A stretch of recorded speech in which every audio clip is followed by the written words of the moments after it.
교통사고 하면 보통 어떤 증상을 떠올리세요? 일반적으로는 목이나 어깨, 그리고 허리가 뻐근하고 묵직한 이런 증상들을 떠올리게 마련이실 텐데요. 사실 교통사고 이후에 일어날 수 있는 증상 중에서는 자율신경 증상도 있습니다. 자율신경은 우리가 의식하지 않아도 우리 몸의 기능을 조절해주는 신경인데요. 교통사고 때문에 우리 몸이 불안정해지면 작은 충격으로도 다양한 변화들이 우리 일상에 일어날 수가 있어요. 예를 들면 식은땀이라든가 울렁거림이라든가 어지러움증이 있을 수도 있고요. 갑자기 오한이나 상열감이 오는 등 체온 변화가 있을 수도 있고, 또는 뇌진탕처럼 어딘가 부딪힌 것도 아닌데 극심한 두통이 생겼다가 없어졌다가 혹은 길게 유지되는 이런 증상들이 나타날 수가 있거든요. 이런 증상들은 단순한 근골격계 증상과는 좀 달라요. 신경계 내부에서 발생하는 문제이기 때문에 조금 더 초기에 근본적인 대책이 필요할 때도 있습니다. 교통사고에서 흔히 발생하는 편타 손상이라고 하는 손상이 있어요. 위플래시 인저리라고 하는데요. 채찍실 손상이라고도 해요. 어떤 외부의 충격이 들어오게 되면 몸이 갑자기 확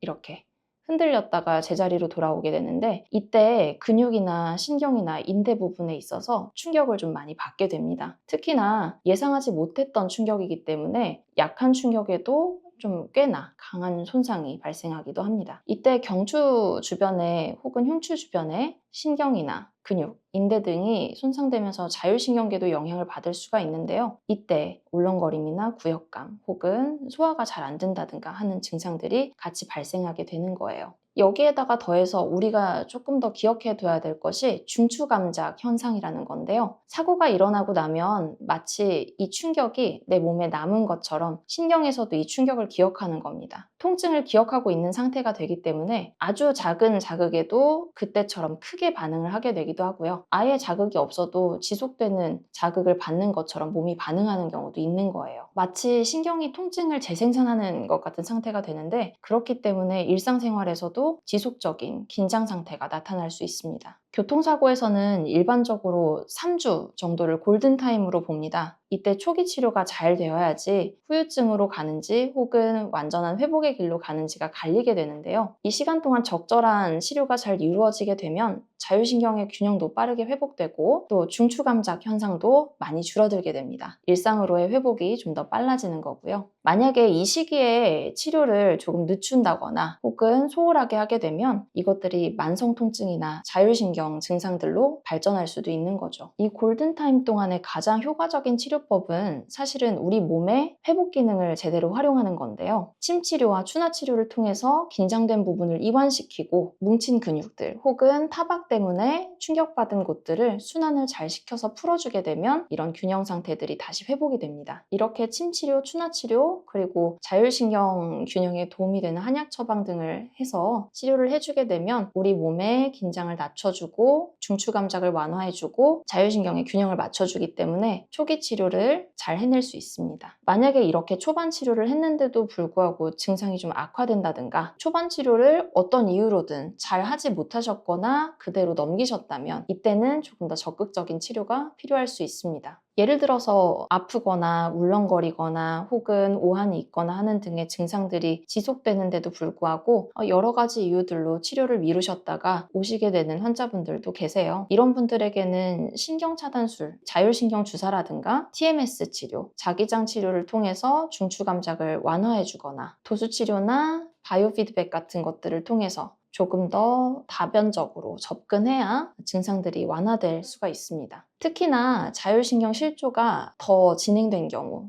극하게 심하게 진행된 경우에는 한의학이나 신경과, 재활치료 등 여러 방면에서의 협진 치료가 필수적일 수 있습니다. 이런 협진을 통한 맞춤형 치료 계획을 통해서 빠른 회복을 도모할 수 있습니다. 통증은 단순히 외상 때문이 아니라 신경계의 이상 반응 때문에도 나타날 수가 있거든요. 특히나 교통사고 이후에 몇 개월이 지났는데도 불구하고 통증이나 불편한 증상들이 지속된다고 한다면 이것들은 자율신경 문제일 수 있습니다. 진통제, 소화제, 증상을 완화시켜주는 약들을 복용했는데도 증상이 완화가 더디다면 전문가를 찾아서 어떻게 하면 좋을지 혹은 내 증상이 정말 자율신경 문제인지 도움 받으셨으면 좋겠습니다. 교통사고 후에 증상이 작고 가벼워 보인다고 해서 방심하지 않으셨으면 좋겠어요. 초반 3주 치료가 평생의 건강을 좌우할 수도 있거든요.